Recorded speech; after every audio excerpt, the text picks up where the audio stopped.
light.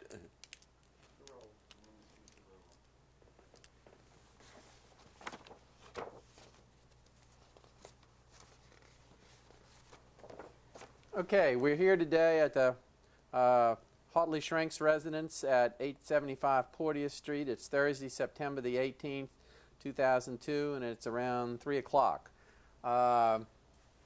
Could you give us your full name? Hartley Chris Schrenk. Okay, and that's C-H-R-I-S-T with 2 dots over the I. Oh, okay. Could you spell it again? Spell it one more time.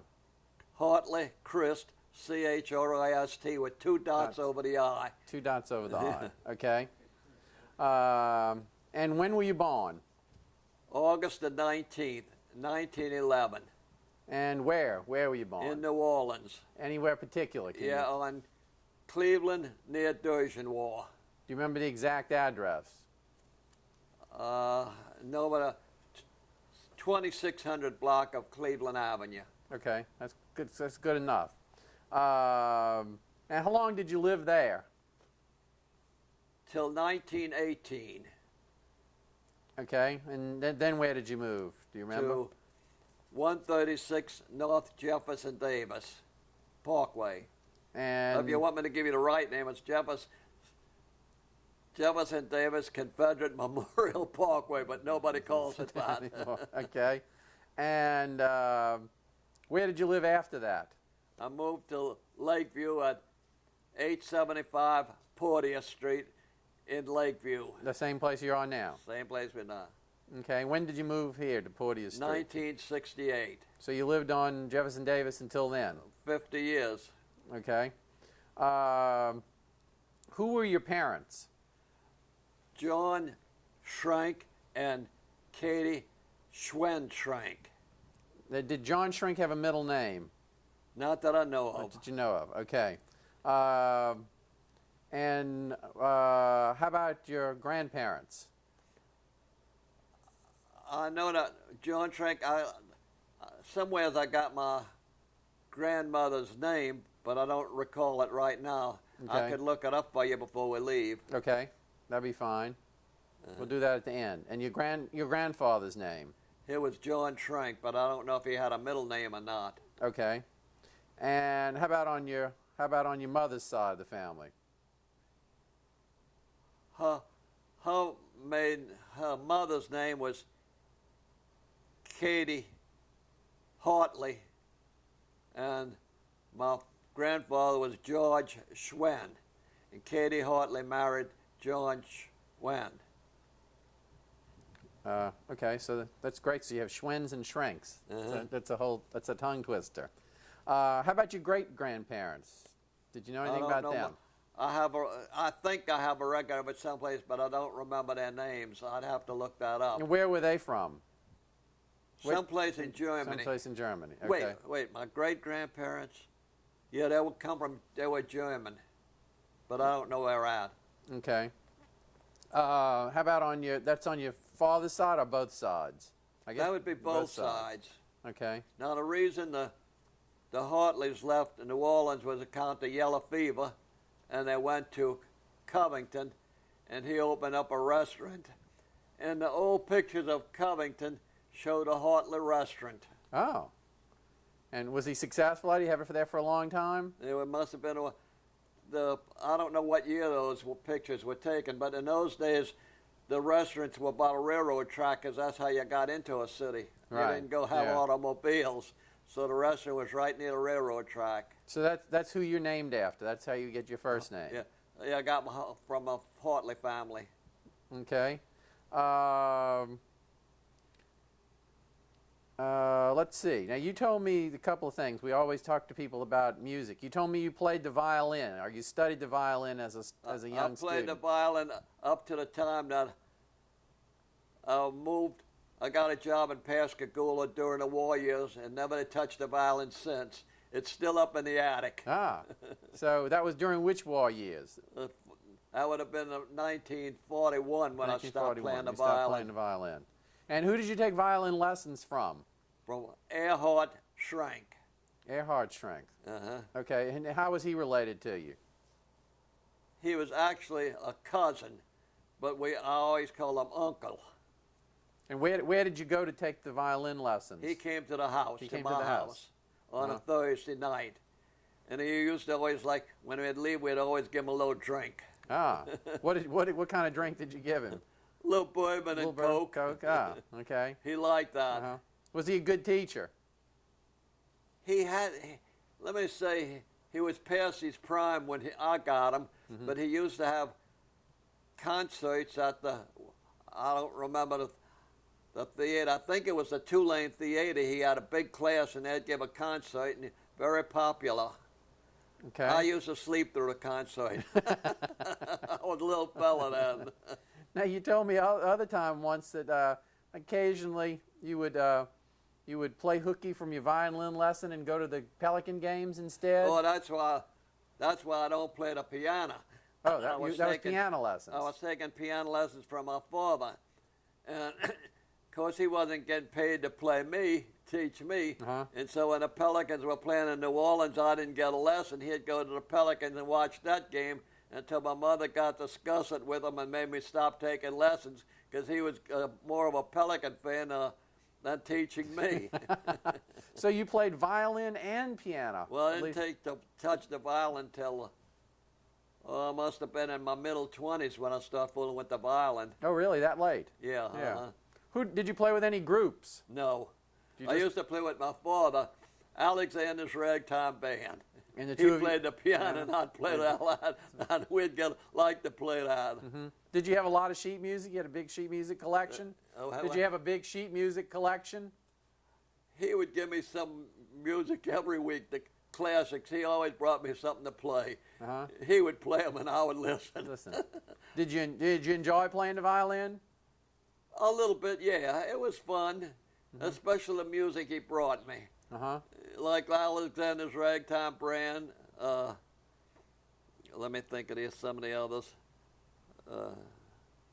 I can't think of them right now, but he had good music. He brought me all good music. Okay, well, I made a list of some musicians. Oh, well, first before I do that, when you were growing up, what musicians did you go hear? And did you go to dances? And did you hear a lot of other musicians playing? I'd go to dances on Saturday nights. At that time, it was Roy Altman and Blue Parody. Those were the two leading bands around. Now, as far as going to hear orchestras, now and then I'd go to an opera. Let me say this. My parents started me right in it. The first thing that I heard was Ma Marilyn. The second was the Student Prince. I still remember the money from the music from the Student Prince that I applied to myself. Golden days when we're young, golden days. I think about my golden days. Where was someone when you went to hear? Who was what was the man Altman's name? It was called what? What? Roy Altman. Roy Altman. Yeah. Where did he play? Where did he play at different for dance? dances around town, mostly in the. Well, at that time, it was on Royal and Conti. I'm trying to think. There was the American Legion Hall. American Legion Hall? Yeah. That's where he played most of the time. Okay. I don't think that's there anymore. Yeah, the building is still there. The building's still there. Yeah. No, the police station took it over. Yeah. It's a Vicarage police station. I remember when it was American Legion. And Blue Parody was another band that used to play a lot. And where did you hear them play? Audubon Tea Room, the one that burned down. The one that burned down? Yeah. So you went to a lot of dances there at the Audubon Tea Room? Every Saturday, I'd be at a dance. Oh. You see, in those days, the girls were working for 12 and a half a week. The fellas were unemployed. I was working for 12 and a half a week. I had an automobile that I paid $65 for.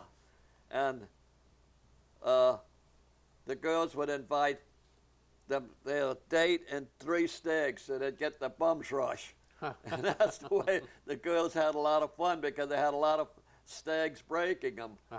They'd give out a lot of stags, so the place would have, if there was 50 girls, there was 150 fellas. What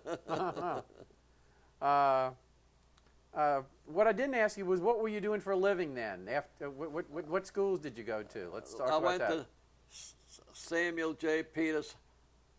Now, did you go to grammar school there? What grammar school? Samuel J. Peters Elementary School. Elementary school. And I went to Samuel J. Peters Boys High School of Commerce.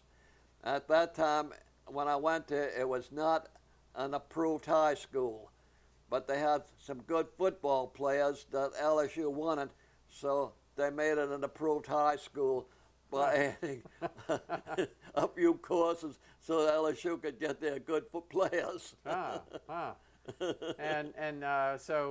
after you graduated from there, I went to work for P. Todd Hardware Company, 214 Camp Street, in 1929, and I worked there till 1939.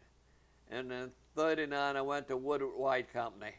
And how long did you work for there? I worked there till, except during the war years, I worked there till 54. 1954. And from there, I went to C.T. Patterson Company to 1960, and went with John Warner from 60 to 70.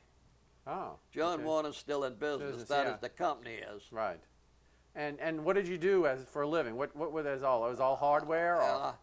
I would go get the blueprints and make an estimate of how much the hardware was going to cost and quote the general contractor. And that was for all of those companies? All of those? For all those companies, that's what I did. I was the estimator. The estimator for Builders Hardware. Builders Hardware. But I sold other things at Builders Hardware. I sold such things as bathroom accessories, hardware clothing, wire goods, gravel screen, anything that the general contractor needed, I would sell. But I would start by making an estimate of the Builders Hardware. But I sold all the other stuff too. So it sounds like you were pretty good at it. You did it for a long time, huh? Did it for all my life. From 1929, I was a stock boy at P. Todd Hardware. But I'd say about 3 or 4 years later, the boss began to teach me how to take off quantities. And I went to Delgado Night School to pick up architectural drafting, and then I got into estimating. Well, that sounds like it was an interesting job too. Architecture. Delgado was a real nice school to go to at night. What did you do during the war years? I went in the Navy, and I stayed 28 months at College Station, Texas, because I was about 32 years old or more, and the Navy didn't want any more men older than 26, so they just left me there. From College Station, I went to New Orleans, Algiers, and they didn't want me, and so they sent me to the Atlantic Air Command, and they didn't want me, and here's where I got in trouble. They sent me to Camp Perry and made a Marine out of me for the invasion of Japan. Ooh. Fortunately, the war ended before I got there, but they knew I was coming. That's why they surrendered. But I sure didn't like that. Oh, I might mention this. I did go to Stacy Bow, Japan, and who did I meet but my brother, John? He was there. And he was a officer, and so he could go to the officers' club. And so when he'd come out the officers' club, he always had a bottle of rum for me. That's great. So there were 3 John Schrenks in the family. Yeah. Your older brother, your father, and your yeah. grandfather. He spent 30 years in the Marines. Did you hear any good music while you were in in any of the armed services? Any famous bands or anything? Nothing special. Nothing special? No music. Did you get to play your violin? No, I didn't play it. I didn't take it with me. Didn't take it with you? I didn't take it with me. It's still up in the attic. Is it a good one? Is it a real good one? No, it's not any good. The glue come apart on it. Oh. Well, we'd like to talk a little bit about, we got six of your relatives that maybe you can answer some questions on. Right. Okay, let me see. I got a folder on each one of them. I tried to be real organized here. I've got a folder on you, and let's see. We'll start with there's a John Schrenk that died in 1916. Would that be your grandfather? That'd be my grandfather. Yeah. And he was he's also in this book on engravers too. He was what? Engravers. That was my father, not my grandfather. Well, they have two in here. They have two of them that were engravers. They have John Schrenk, born Wettenberg, Germany, He circa was not an engraver. 1836. It's an engraver lithographer, active New Orleans, also as a printer. I don't know why they have him That in was here. my father, Okay. not my grandfather. My grandfather, when he came from Germany, he opened up a tailor shop, and then he went into music. Okay, it said also a music teacher, father of John Schrenk Jr. He had two bands. He had one band, listen to this, one band that played out at the fairgrounds, that Papa music, and the other band played the Red Light District. Oh, really? Yeah. So that was your grandfather? That was my grandfather. What, did you ever get to see any of those bands? No. No, they were, that was you would have been before my pretty time. young, yeah. Yeah, he died when I was 5 years 5 years old. I mean, he was killed by a streetcar. Oh, really? Yeah. Huh. Did you hear any stories about those bands, other than where they played? No. So he had two bands simultaneously? Yeah. One at the fairground and one at night at... Now, he must have made pretty good music because he invested wisely. Uh-huh. He bought 10 lots in Lakeview for $25 a lot. That's a and good he deal. also invested in helped them to lay out Lakeview in 1904 with the, well, I think it was called the New Orleans Land Company. So he was a good businessman. Uh-huh. What instrument did he play? The piano and the violin. Piano and violin both. Yeah. I think he could play any instrument. Mm-hmm. He was just a musician. Okay, and then the next person that we needed to talk about was your father. Uh-huh. Now, your father, He started off, okay, go ahead. his father paid, I think it was T. Fitzwilliams, $1 a week to let him work. And at the end of a year, they paid him $1 a week to work, and he became an engraver. Oh, Now, okay. the reason he got out the engraving business was that he noticed that engravers died young because they were working between two oil lamps. And so he got out the engraving business and went into music. And what did he? He taught piano, but he made his money selling pianos and phonographs. And where did he work? Where did he do that? Out the side of a house over on Cleveland Avenue.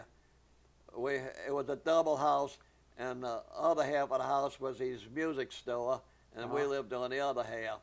Oh, so he did Then a lot. when we moved to Jeff Davis, it was the front part of the house was downstairs was his music store, and the other half was Nuss Sisters Dancing School.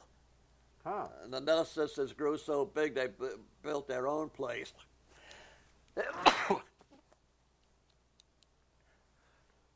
I don't know if that's any... Yeah, yes. Nuss Sisters had a dancing school, and they were very popular. How do you spell that? N-U-S-S, Uh-huh. Nuss, the Nuss Sisters Dancing School. But I don't remember where they had built their new school, but it was big, because our place wasn't big enough on Jeff Davis. Now, I forgot what I was asking with you. Your grandfather, John Schrenk, was also a composer. Yeah. Yeah, there's a whole bunch of music that he composed for bands. I still have the music to Dream of Bliss. I saw the music to Southern Belle Waltzes, but I don't know what ever become of it. Okay, and there's another thing that I was told that he played called Sunny South, and it was supposedly very, very popular with bands in the city. One. Yeah, I got a list of what he wrote. Of what he wrote. Yeah, let's see if I don't. The only thing I didn't get too much to know about Grandpa because he died while I was so young. Yeah, this says that he wrote Sunny South in 1865, Tiger Rifle Schottish 1861, Wayward Heart in 1883, All Sweet Waltzes in 1877, and then a Southern Belle and Dream of Bliss. I don't have dates for them. Don't know the date of them. Those two, yeah. I have the copy of a Dream of Bliss here. Okay. Erhard Schrenk gave it to me. Okay. Well then, so that was your father. Uh-huh. So you gave us a good bit about him, and I mean, your father. Your father was an engraver, and then he became A musician. a musician and a music teacher. Yeah.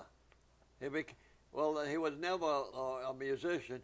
He did play for the organ for Knights of Pythias. And where was that? Do you remember where it was? It's, if I remember, somewhere around Barone and Howard. But the two steeples off the Knights of Pythias building are out here in the cemetery. And you can see them from Canal Boulevard, these steeples. Oh, so they moved into the Knights of Pythias must have moved into the old Temple Sinai building, because they said that was the old Temple I don't know Sinai. what's down Around, below, but yeah. those steeples are from the Knights of Pythias. Okay.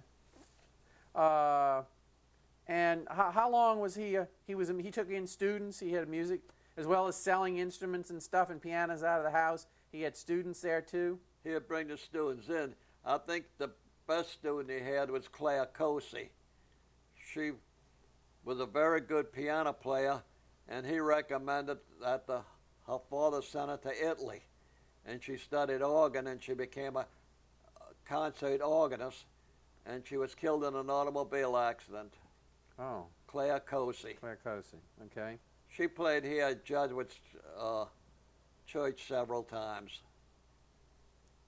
Then we talked a little bit about there's C. Erhard Schrenk. Now he was your music teacher. He was a violin teacher. Violin teacher. And what did the C stand for? Do you know? What? Do you know what the C in his name? When you see his name, it's always no C idea. period. I have no idea. What his name I was. call him Uncle Erhard.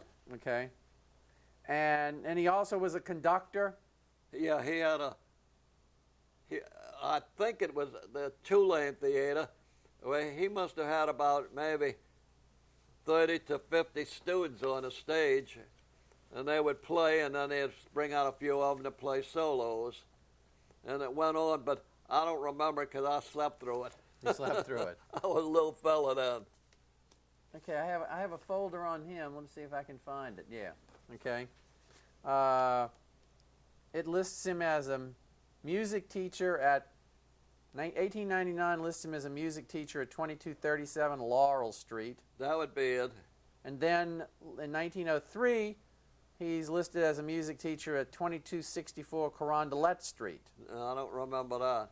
And then No, I don't remember Laurel. It seems like I used to bring him home with Chestnut. okay, and then in 1905, this is all before you were born. Yeah. 2305 Barone Street. He's a music teacher. So maybe if we looked up later than that, and he died in 1946. Well, I was 46. I wouldn't have been in New Orleans. I was yeah. still away. Okay, and then now there's another one. There's another man that I got confused with at first, because he was C. Erhard Schrenk, and then another man is E. Christian Schrenk. And That would be my uncle. That was my father's brother. your father's brother. Yeah, he was a shoe salesman, but he also played violin. But he died, I think, in Chicago. And it says that he died on September 11th, 1893. Could be. Mm-hmm. I don't remember. He married Lorena Weeks, and they had a daughter named Lorena Weeks that became a school teacher, and she taught music.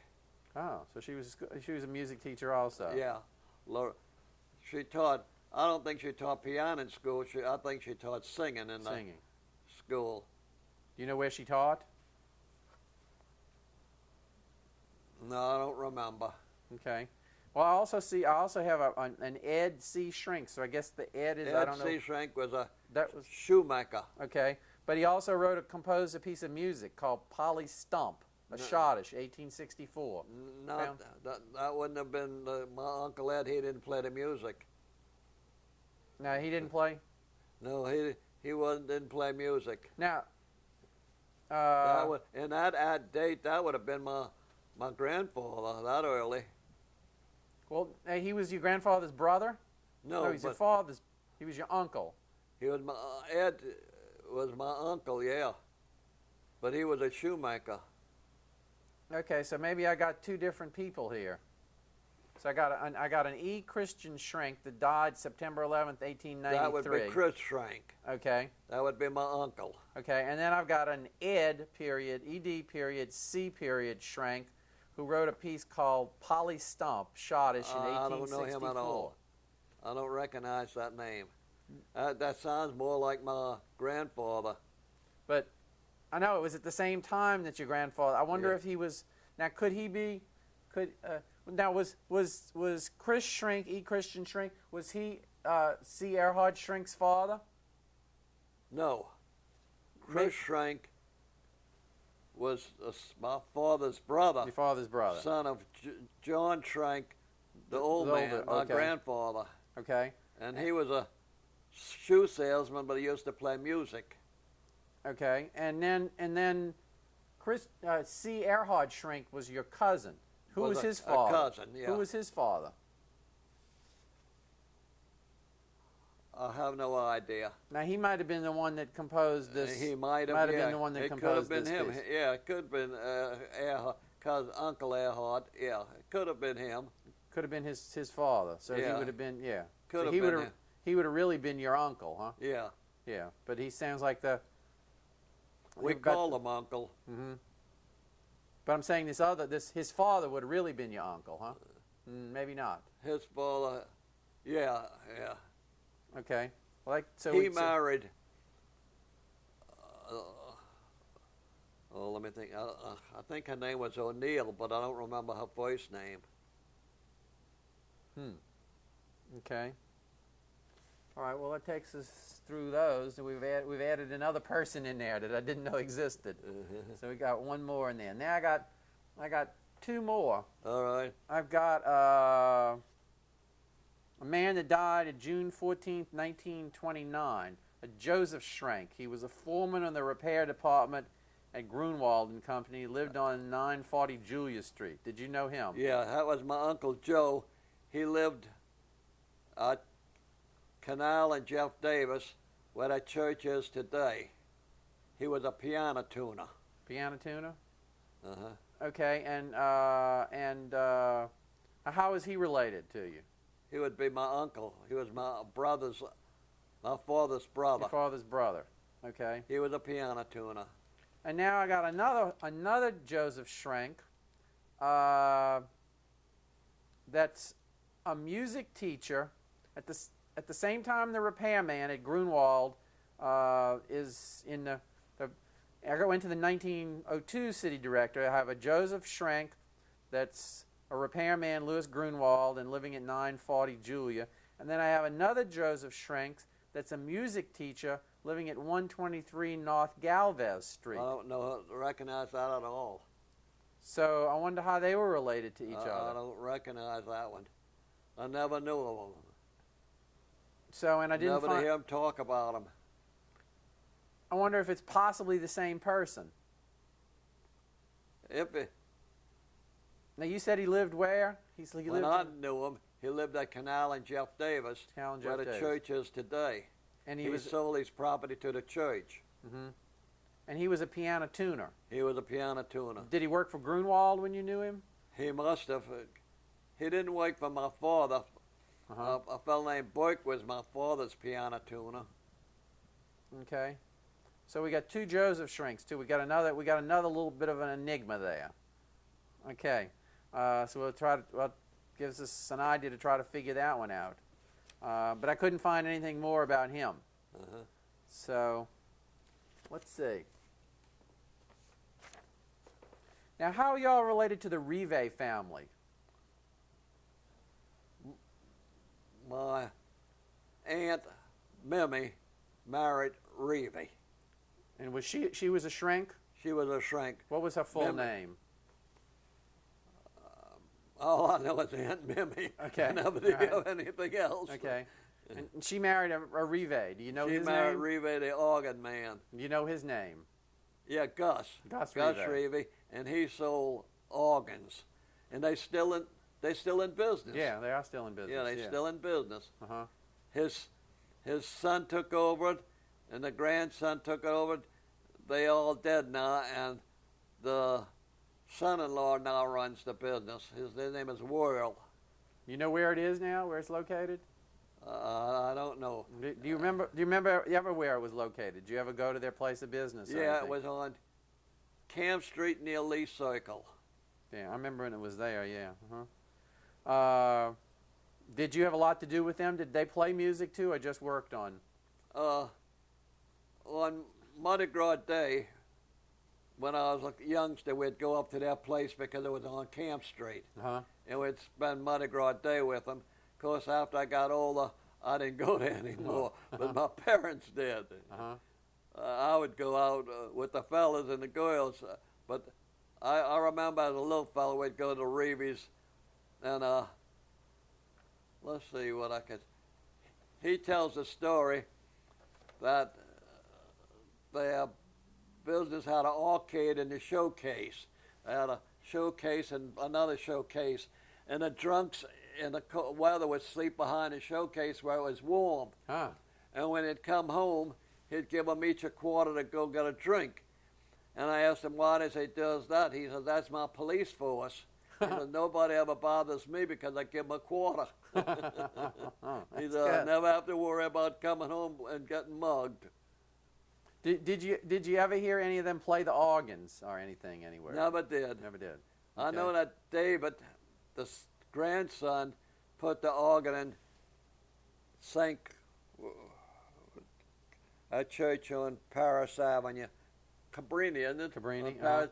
He put the organ in there. In there. Because I was furnishing the hardware and he was putting the organ, and I used to holler, hey, cuz. Now, if we wanted to try to get more information on all these shrinks, especially the ones that the two that I don't have my information straight on them, I think your brother George told me that there were a bunch of family tombs in Greenwood Cemetery. He said there were at least 2, maybe 3. I only know of the Lorenas, my Aunt Lorena and my godmother Lorena are in Greenwood, but I don't know of anybody else. Now, the Schwens, my mother's father has a tomb out there, George Schwen, and in there is my mother's stepsister, her name was Taylor, Pauline Taylor. She's in there, and I think her husband, Tom Taylor's in there, but they're not really related to me, because it was my mother's stepsister.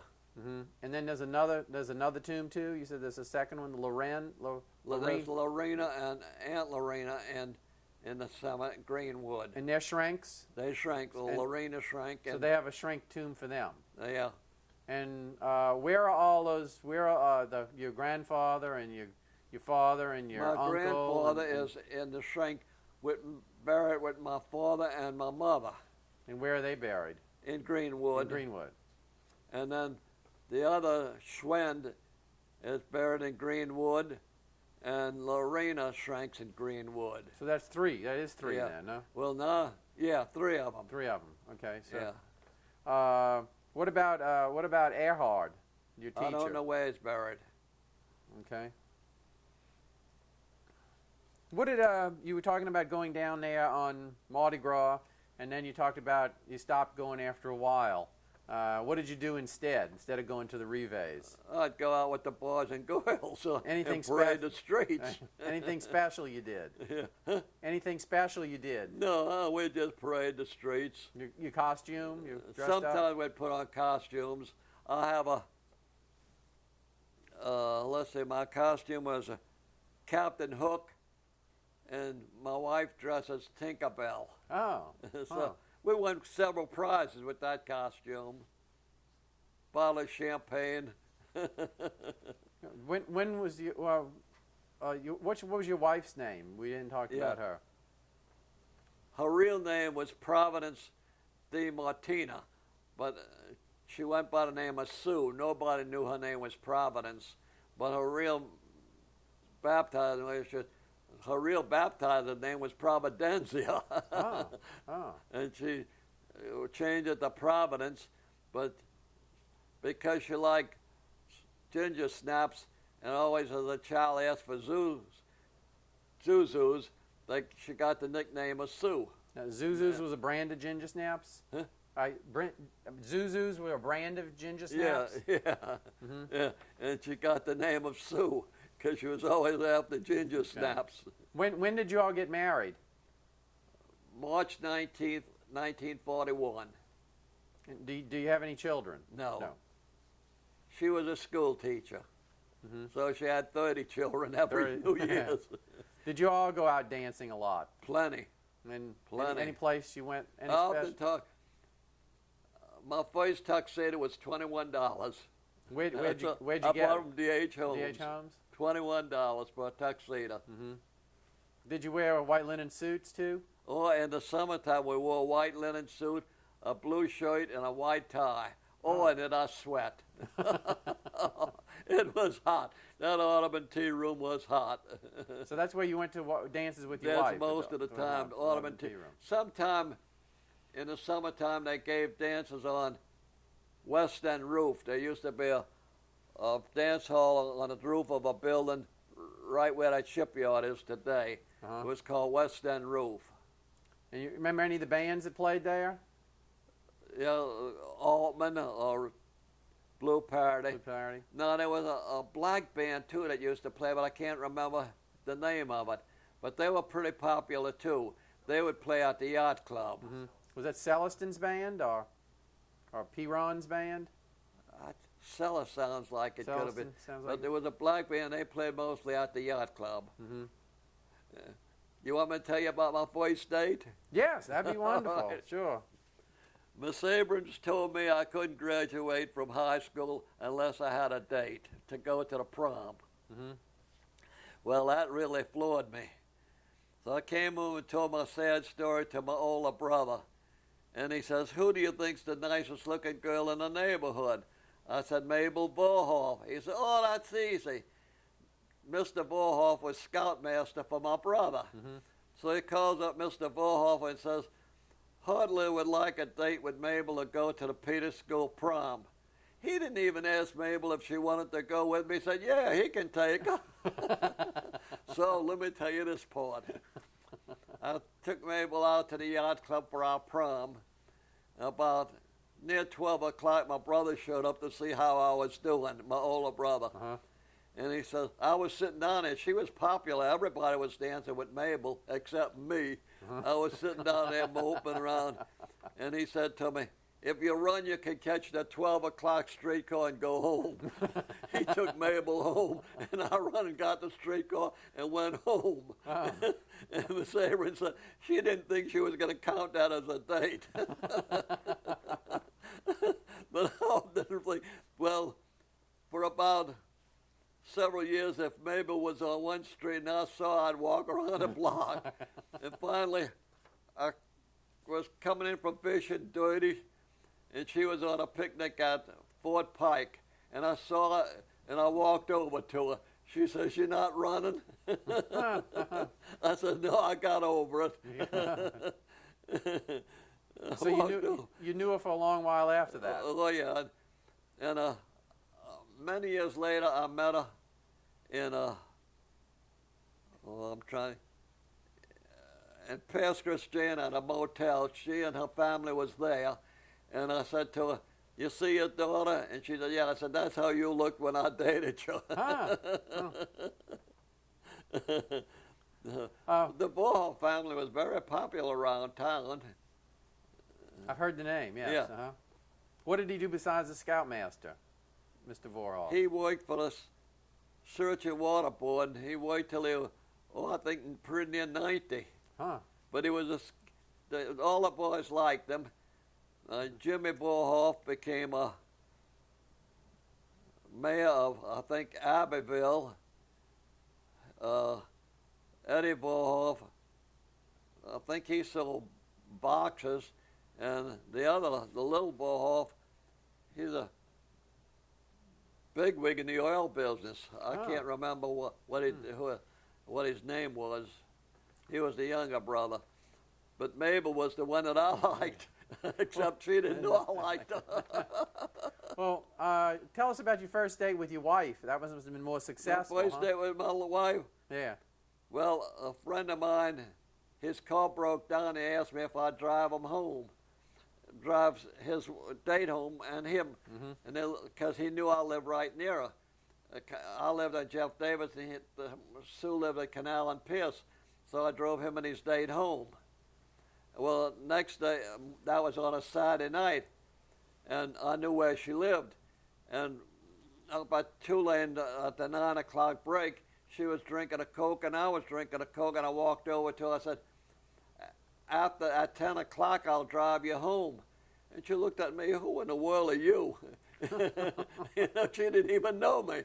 And the lady that was with her said, yeah, Hartley lives right near your house. I said, I'm the guy that drove you home Saturday night. Ah. And so I started driving her home from school. And I dated her off and on, finally dated her more and more until we got married. So where did you meet her? You said you saw her somewhere and were having a Coke? Where were you having a Coke? Tulane Night School. Tulane Night School. She was studying for her BA and I was just studying for, at that time I think it was commercial law. You know how much it was? $30 a tuition. Oh. Think of what it is today. Yeah. $30. Now you said you bragged about at one point that you had a $65 car, and you were one of the few people that had a car. When the NRA came in, I got raised from $4.25 a week to $12.50 a week, and at $12.50 a week, I went and bought an automobile for $65. It needed a rod and repair work, and all the fellas were unemployed, so I had everybody in the neighborhood working on my car. What kind of car was it? Oakland. An Oakland. Uh-huh. Was it a big touring car? Oh, yeah, a big car. So big chrome-plated hood. Oh, man, it was a spinky car. $65. Nobody else wanted it. So it needed a new clutch, and the boys went over to Cloveland Dairy and asked the mechanic over there how you'd put the clutch in. He told them, and they fixed my car up. I had it running in about a month's time. I had a car running. So as a result of all that, did you get to chauffeur them all around? Oh, yeah, sure. We used to play ball at Hanson City. It's now part of Kenner, but Hanson had a lumberyard there, and he had a baseball field and a bar. And we used to go up there about once a month and play against these fellas. And the umpire said, you know, I live here, I can't let you win. We're not playing. We couldn't win. But we'd have a good time playing those guys. And the bartender liked us because we'd always bring the crowd out because we were so stupid. Did they have music at the ball games? Did they have music at those ball games? No. We had a third baseman that could speak Italian, Joe Maselli. And we had a first baseman, Schiro, who made out he could understand Italian. And all those people were running little truck farms. They were all Italians up there, except those that worked for Hanson, and maybe they were Italian too that worked in the lumberyard. And Joe Maselli would say all kind of derogative things about, he's glad he's not a Dago. He said, you see, I'm Italian because my daddy gets $2 a day working on the ice truck. He'd have those people in stitches when he's talking Italian and why he was glad he wasn't Italian. And Schiro made out he was understanding, but he didn't know what Joe was saying. Did you go to baseball games at Pelican Stadium? Once in a while. My favorite was football. I loved the high school football. And then later on, when George finished Tulane, we bought season tickets for Tulane for about 20 years. Do you remember any music in any of those games? Any bands that played at the games, or at Pelican Stadium, or at the football games? Anything special? Tulane never did really have a band. They had a little jazz band, but the bigger schools would bring their bands in sometimes and play. That's what you don't see on TV, the halftime entertainment. How about at the Pelican games? They didn't have music that I remember. Don't you remember? Okay. No. You see, I saw some pictures of bands playing there, but at that time, Joe He pitched a doubleheader. Let me think of his name. An Italian boy, lived on Archivist Street. Anyhow, I'll think of it. He pitched a doubleheader, and these pitchers can't finish a game. And he won a doubleheader. That's the way he pitched in those days. Well, what was some of your favorite things that you remember about growing up in the Mid-City area? Well, fishing. We used to spend August in Ocean Springs, and my younger brother and I, we used to really catch fish. And the Vaqueras had bought a hotel over there and converted it into a summertime convent, and different charity organizations would go to the convent. And George and I kept them supplied with fish. Oh man, we'd catch trout. In those days, we could really catch them. What was the family you said they bought the hotel? Vaquera brothers. They're very wealthy. I think they were banana people here. They were very well known. And they bought that old hotel. That hotel stayed until Camille blew it down. But that was these girls would go over there for 2 weeks, and then there'd be a week vacant, and they'd go over for another group would never come over. What was the name of it? Do you recall? I don't remember what they call it, but they had nuns that stayed there all year. And the fella that taught us how to fish, he was a painter. He used to paint the hotel for $1 a day. Did we hear a lot of stories about bands and dances on the Gulf Coast? Did you ever go to any of that? Oh, yeah. On Labor Day, which was on a Monday, we'd go over there on Saturday night, and Sunday night we'd start drinking because we couldn't go to the dance till 12:01 Monday morning on kind of Blue Monday. I mean, you couldn't dance on Sunday. So we'd go to Labor Day dance at 1 minute after 12, and by that time everybody was drunk. Oh, it was some dance. Where were the dances held? At a place called the White House. They had a big pavilion built out over the water. And I don't remember what they charged you to get in. Somewhere maybe $1 or $2, but it would be packed, and everybody would be bringing in their White Lightning that they bought at Kill. So you went to Kill, Mississippi? You go to Kill to get your liquor and bring it to Biloxi. And like I said, the dance started at 1 minute after 12 on Labor Day, and everybody was drunk by the time Labor Day came around for the dance. What was it like getting your liquor in Kill? What'd you have to go through to get it? Well, you just go there. You could go right to any grocery and buy a gallon of White Lightning at Kill. It was wide open. And what was the White Lightning like exactly? Corn whiskey. Corn whiskey? Yeah. It would get you drunk. Did you mix it with anything? Coke. Coca-Cola? Yeah, I'd mix it with Coke. But Kill was wide open with whiskey. You didn't have to worry about it.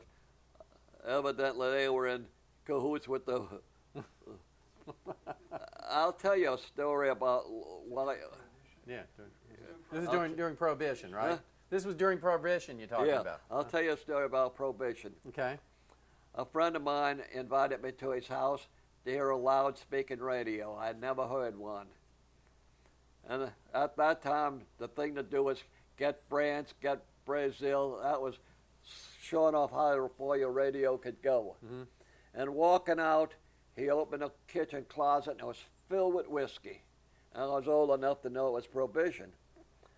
And I said to him, "What's all that whiskey doing there?" He said, "Let me tell you how it works."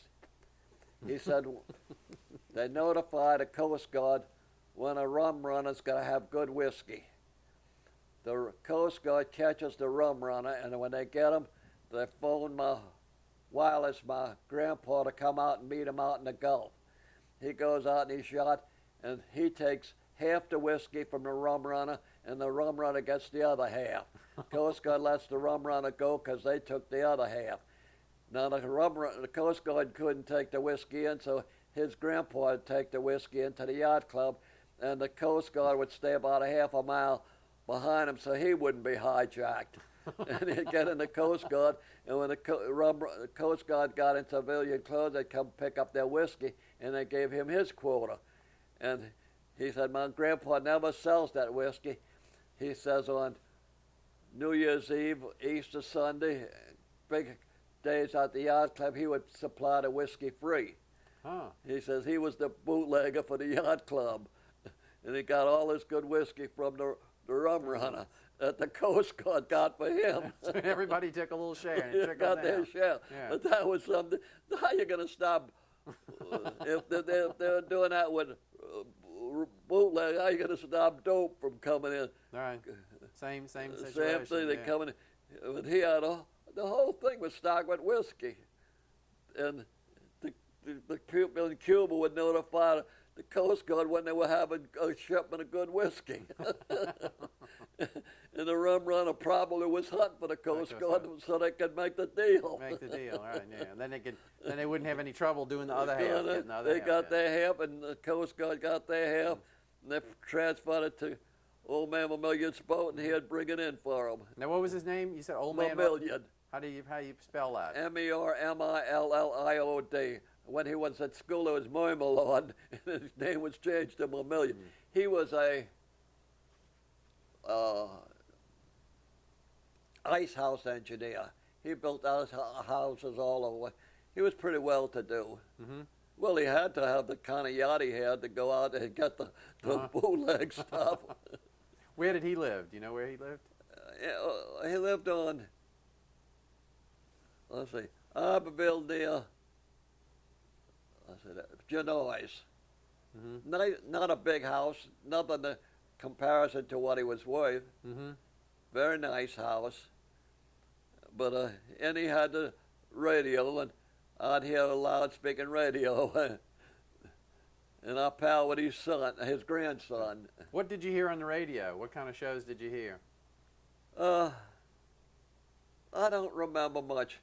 It seemed like that the whole thing with the radio was to see how far a station you could get. That was the challenge. You brag about what you could get on your radio. Now, I did hear my brother made a crystal set, and we heard the Dempsey. Oh, who did Dempsey fight? Oh. Anyhow, I can't remember. We heard the Dempsey fight on my brother was supposed to be telling us what was happening. He'd get excited and not tell us. He had the earphones, and we would say, "What do you say? What's the?" So my daddy went out and bought a radio because he couldn't hear what George was saying. That's how we got a radio. So you got one with a loudspeaker too? Yeah, so we could all hear how the fight went. Yeah. Ted, you got some questions? All right. Covered a lot of the stuff. The questions I had, you Oh, so you don't have? covered the family. We got. I think we. Really well. You get through any photos? If you want, I'll try to go get that book on who some of my parents were. Yeah, you have any family photographs too? No. Nothing? Nothing. Okay. No. Well, there, we'd like to see the book. Yeah, Let me see if I can find it. So we need to. The hurricanes came through, and they write different hurricanes up and things of that type, but they didn't write it as a diary form. They wrote it more as periods. Yeah. Did it tell you anything about the people of the? Yeah, it said my parents' father, John Schrenk, was born in Schwenning-Wittenberg, Germany. His mother's name was Maria Stahle, S-T-A-E-H-L-E. Father was born May 3rd, 1835, died March 30th, 1916, age 81 years, was killed by an electric car at the corner of Canal and Durgenois streets at 5 o'clock p.m. Father Schrenk was the tailor by trade, so was his two brothers. In 1866, he quit the tailor business and started out as a piano teacher. He was very successful. He wrote about 12 compositions. They all became very popular. In 1871, he went into the piano business with A.E. Blackmore. Blackmore? Yeah. Okay. He was quite a fine artist. He played violin, flute, and guitar. Father Schrenk had light blue eyes, complexion fair, weighed about 140 pounds, height 5 foot 6 inches. Father Schrenk had two brothers and 2 sisters, all of New Orleans. Erhard Schrenk, Christian Schrenk, Mrs. John Mueller, and Mrs. Carl Reinecke. So maybe, there's an Erhard Schrenk and a Christian Schrenk. Huh? There's an Erhard Schrenk and a Christian Schrenk. Yeah, I don't know them. Oh, your Christian Schrenk was my uncle. Right. That was my father's brother, Chris Schrenk. That's who my middle name is after. Mm-hmm.